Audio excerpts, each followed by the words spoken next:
Dan, have I ever mentioned to you that I hate oak firewood? Oh, I think maybe once or twice you've maybe touched on it a little bit. Once or twice a phone call. Yeah, I just don't like oak firewood. But however, I have this area of my driveway between my house and my barn, and it's going into the entrance of my barn, and it shows up in some of my videos on YouTube. But I, by habit, will build a snow fence, and I usually use oak firewood because what the heck, I'll just let it sit there for a couple years and then I'll replace it. Ah, And today I had a sale, so I thought, I'm tired of looking at this. It's been here for 2 years. I loaded it into my truck, and oh my gosh, it almost changed my mind about oak firewood. wow. Yeah, it That was must have awesome. been some spectacular firewood. It was awesome. There wasn't a mushroom to be seen, and it was just dry, and the noise, the clank. Yep. Oh, I was just going to ask, did it make that nice sound? yes. Yeah.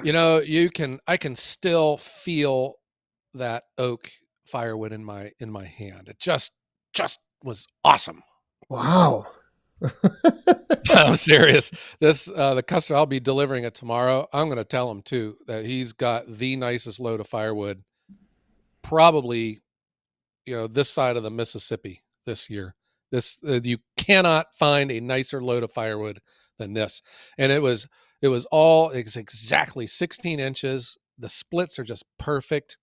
No mushrooms, dry as a bone, all oak, no dirt, no dust, no nothing. Just awesome. I don't know. I'm thinking I'm hearing you. Maybe you're going to start stacking more oak, and I think you're starting to turn a page on oak. No. Probably not. But it's not like I can't, recognize awesomeness and beauty when I see it, and I saw it. Wow.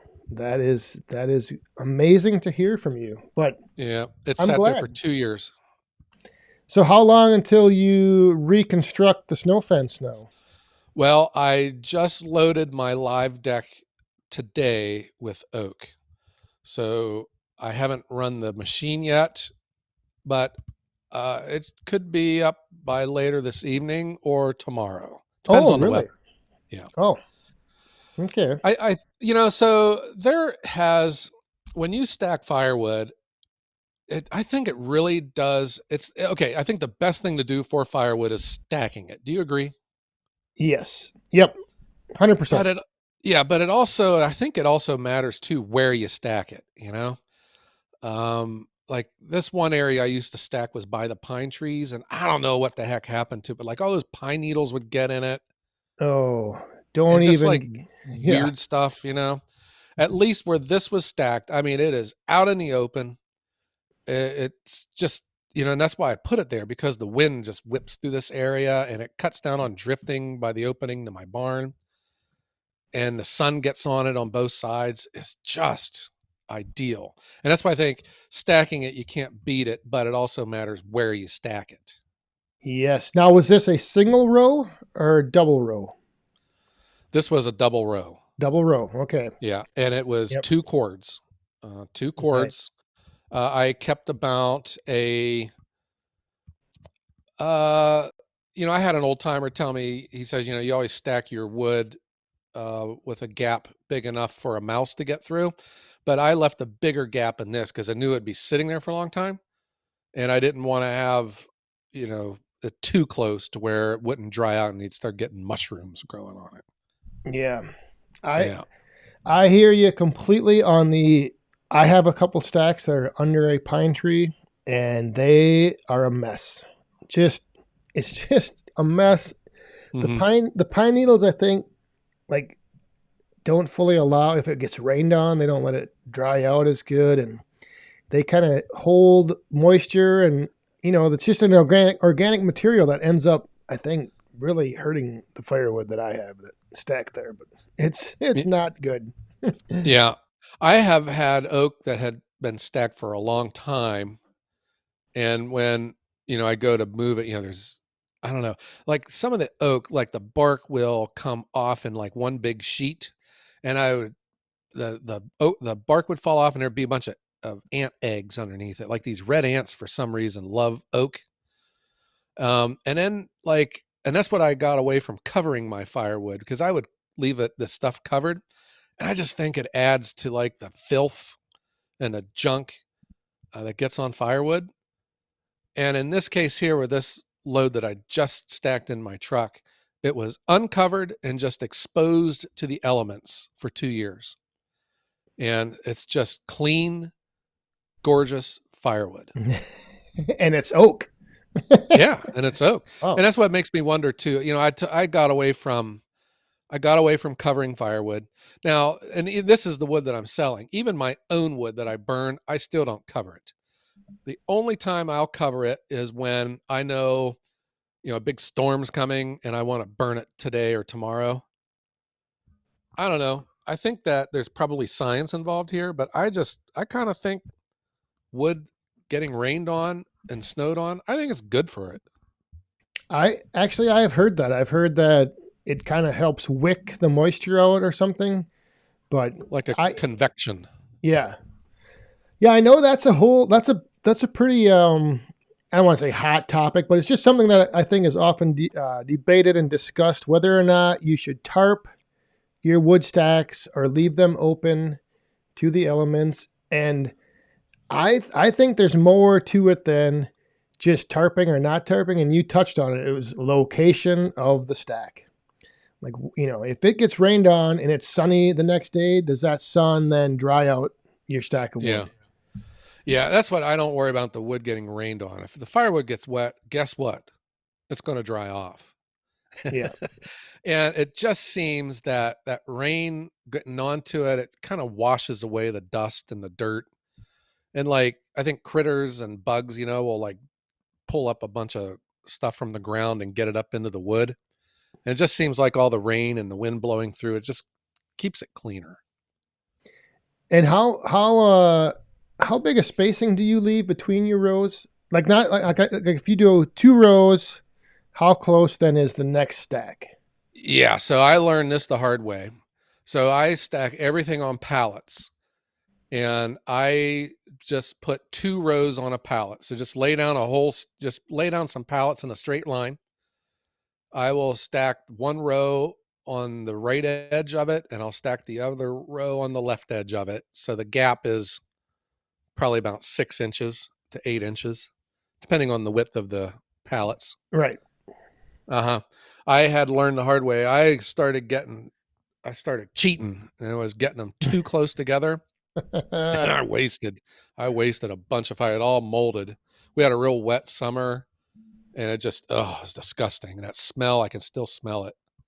Awful. Yeah, so I go with a bigger gap now.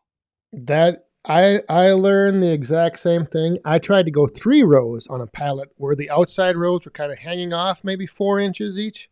And Yes. that the middle row I found just did not season as good. It's just too tight, too packed together. Yeah, but the traditional way of stacking a cord is 3 rows anyways. Yeah. And I just know because I had probably about 10 rows in a row, and they were stacked the width of my hand. So like when I would lay the next row down up against the row behind it, I would use the width of my hand as how far the gap would be between the rows. And it was about the fifth or sixth row in was where the mold was starting. Okay. Yeah. But Yeah. it was still, I put too much effort and too much work, and I leaned too heavily on the quality of this wood, when it dries out in 6 months. And I got the space too. So I just said, the heck with this. I'm going to go with larger gaps. Yeah. So that's, You're pretty much open, full sun, full wind. yeah. Yeah. I sit on a ridge, and I never realized how windy it is where I'm at until, I started doing videos, because, you're always It's hard to film, when the wind's blowing.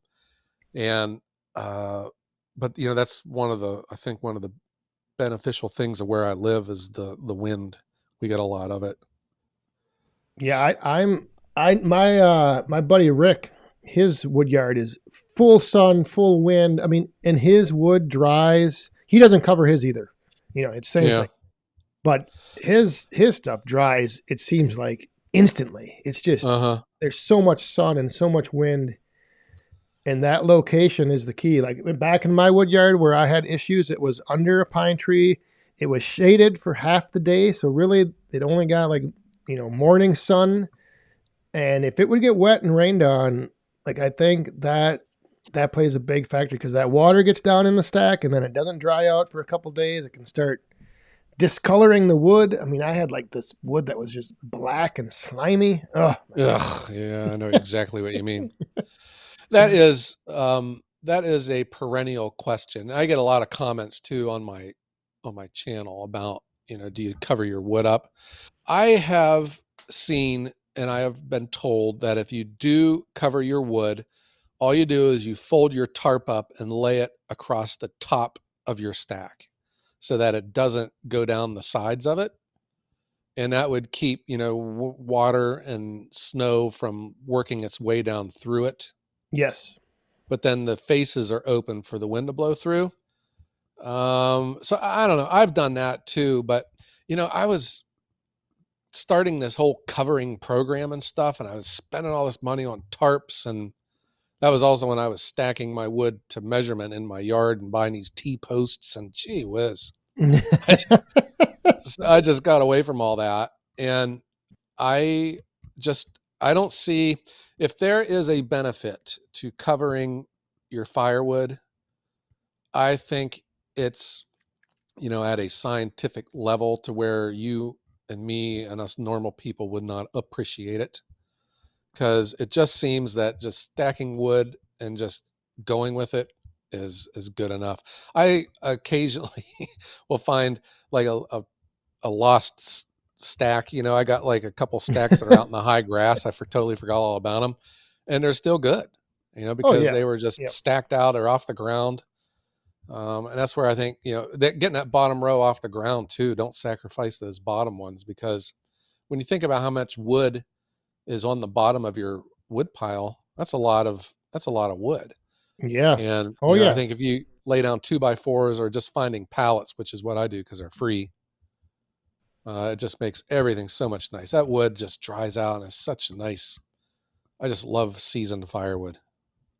Yeah. See, I have a little structure that I built to store and season the wood in that I sell on the roadside stand, and I am willing to bet that some of, actually all of that wood, I think it would come in with a close tie, maybe second. Actually, maybe it might beat your oak as how beautiful it was. It is just, I mean, that stuff is just great. It looks so clean, and so that's why I'm kind of on a mission to build another one of those and just keep the rain and the snow and the leaves and the pine needles and everything off of the wood because it does make a difference. I mean, I wonder about your place.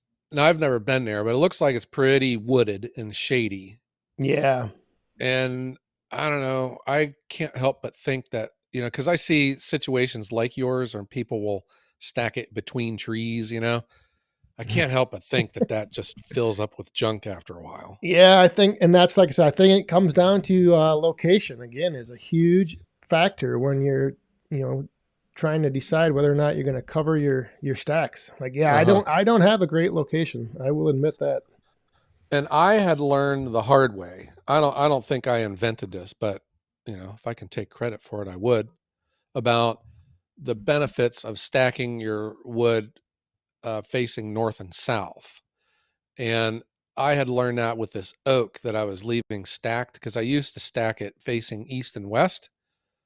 And in other areas, it was facing north and south. And I always noted that the logs, the face of the logs on the north side were growing mushrooms.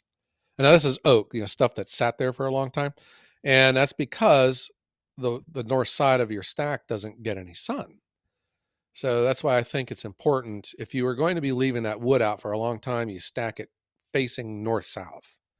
That way the sun gets on both sides and it keeps mushrooms down. This stack that I had just of oak, that I just put in my truck, that's the way it was facing north and south. And when you say facing north and south, though, you mean the edges of your stack are facing east and west. Yeah, the So, orientation of your yeah, stack goes from south to north. yes, it's Yeah. stacked north to south, but it's facing actually like the sides of it are facing east west. You're complicating it. I know. I'm just saying. Uh-huh. I, Yeah. So think of it that way. You know, if it was stacked east to west, the sun's only shining on the south side of it. The right. north Yep. side never gets any sun. Yep. Yeah. And then your wood ends up having one side nice and gray, and the other side is like freshly cut. It has that Well, kind yeah, of. when it gets gross, Yep. that's where you're, especially like oak, which is kind of an acidic wood. Yep. Have you ever like split open an oak log, and right where your wedge or your maul hit the wood, it turns like a purple color? Pay Yes. attention to that next time. That's from the acid in the wood. And just, that short amount of time with the steel of the of your axe hitting it, it turns color. Yeah. Yeah, and I think that is, a condition that can let mushrooms grow.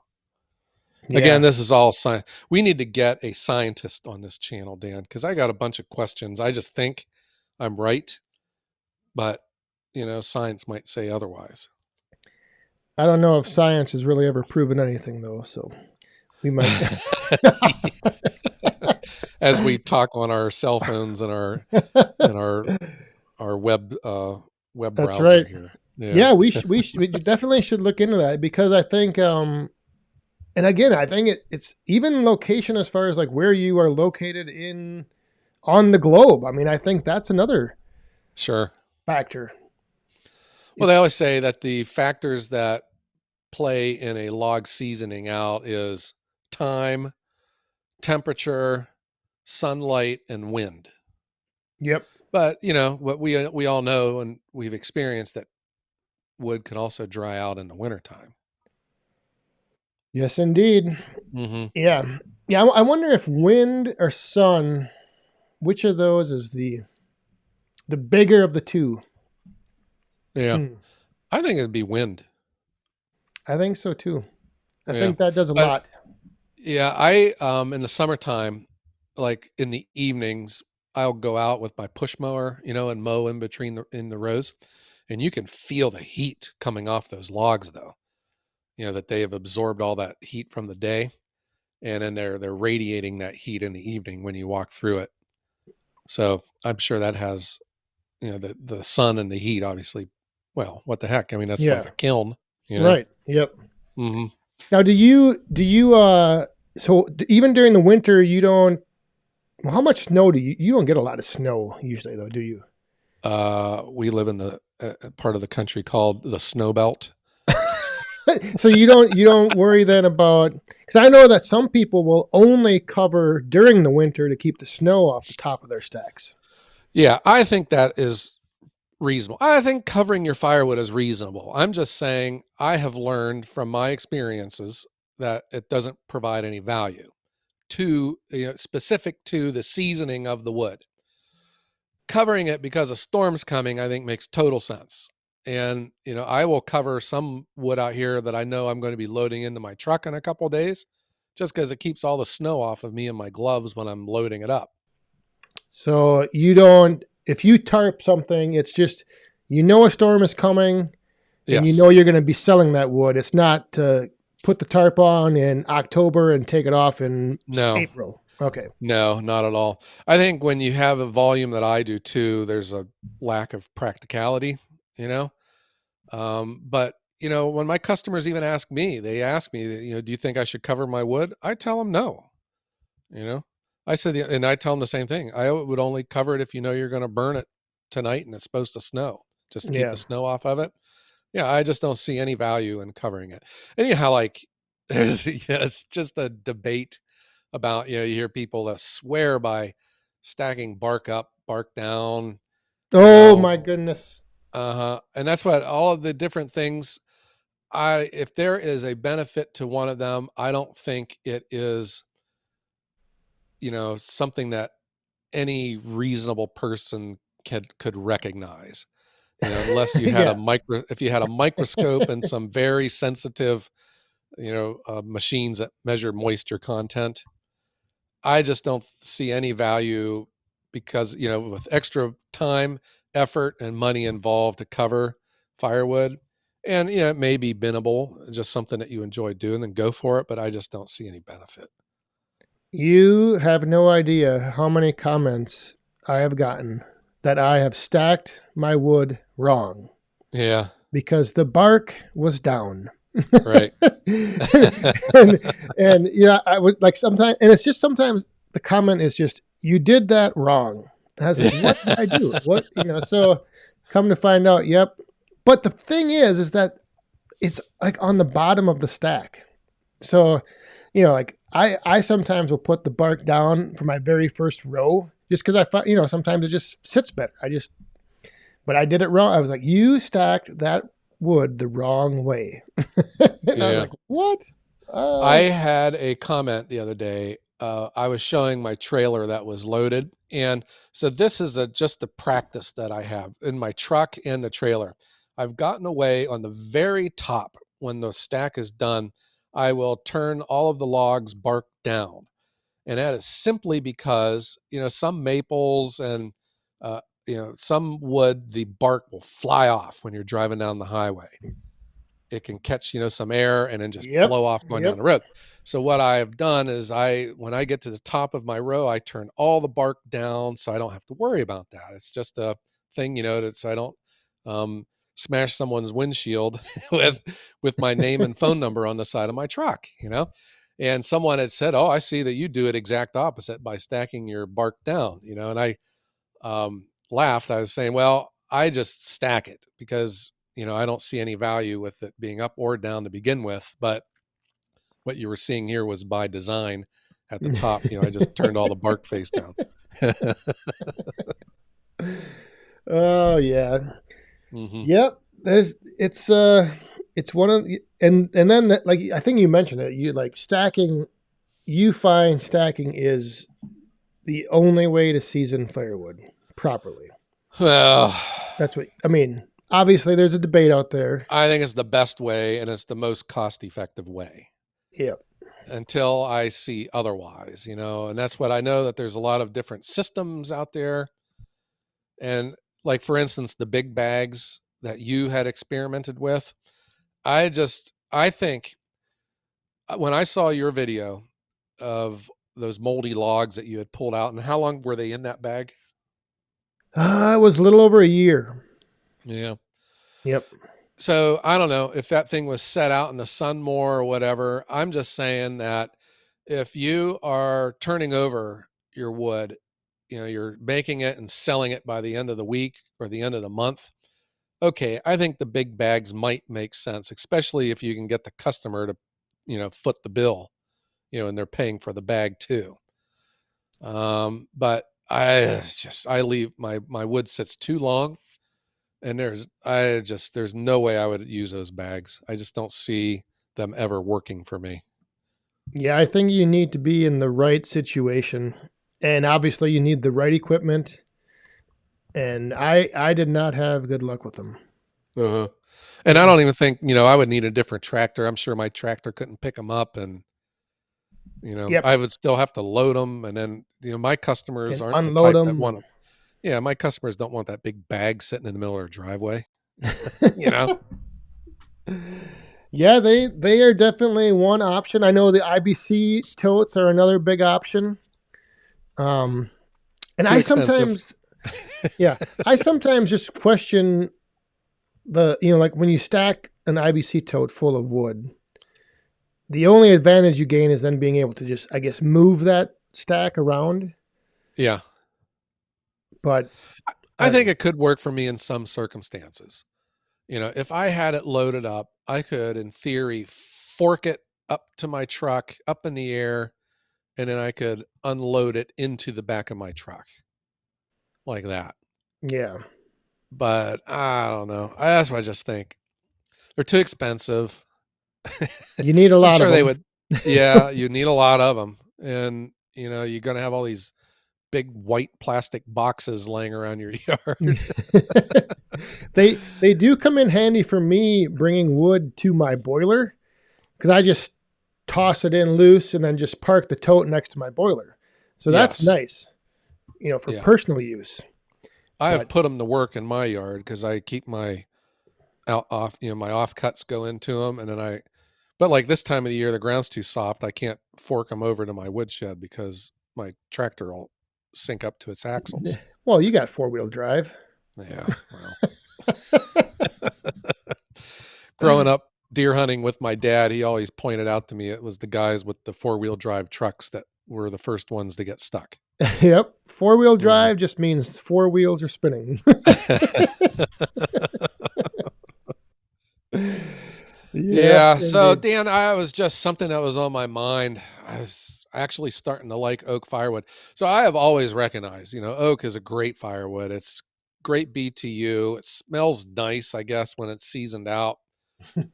Uh, I've just learned to hate it because my customers don't care about BTUs.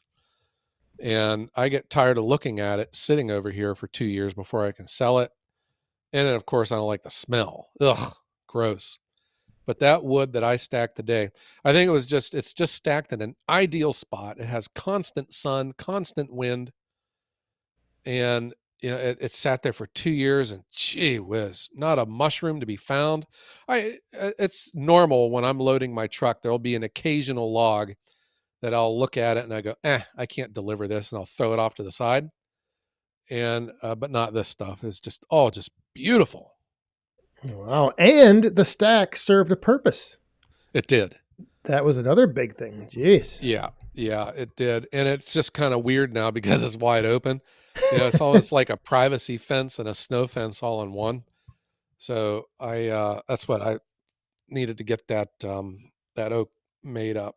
This is like when I think about I got like two triaxle loads of oak logs that have been sitting back there forever.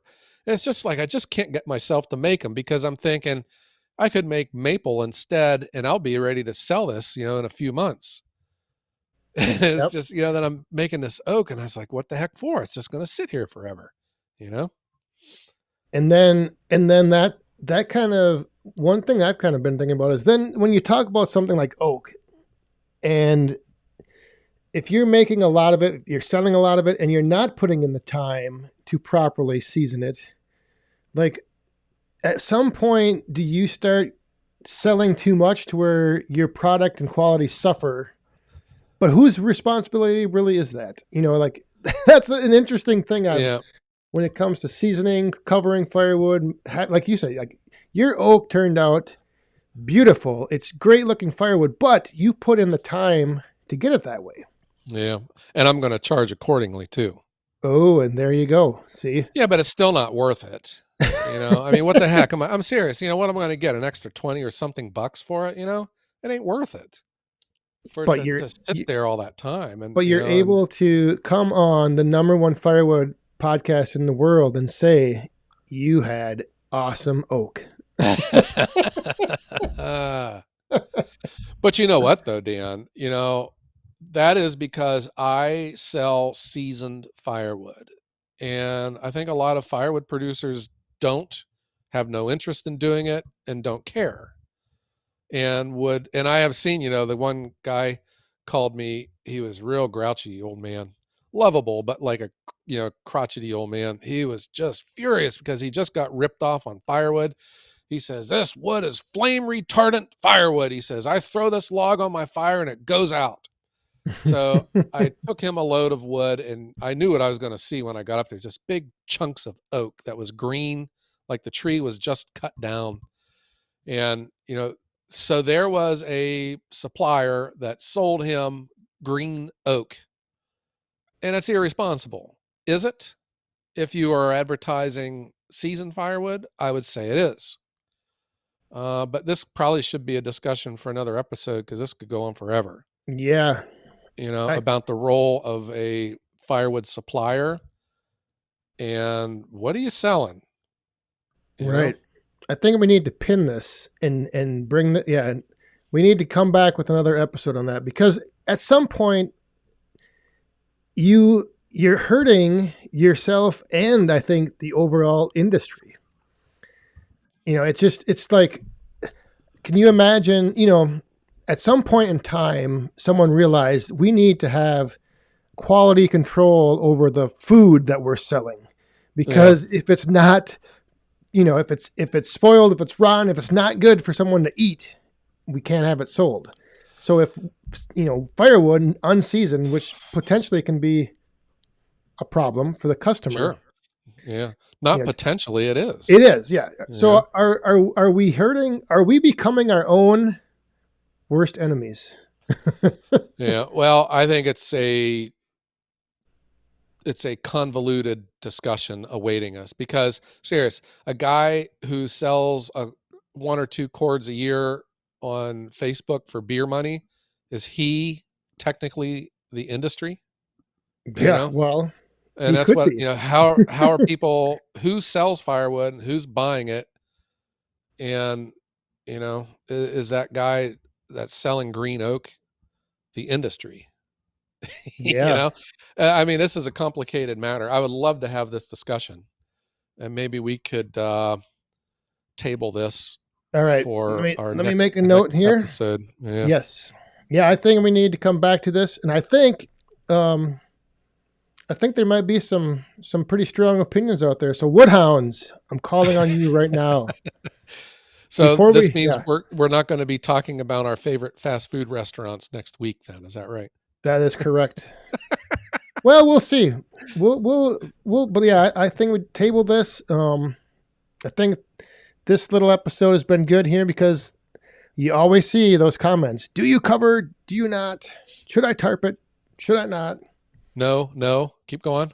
And and how do you get great looking firewood to act as a snow fence? We've covered it all. Yeah.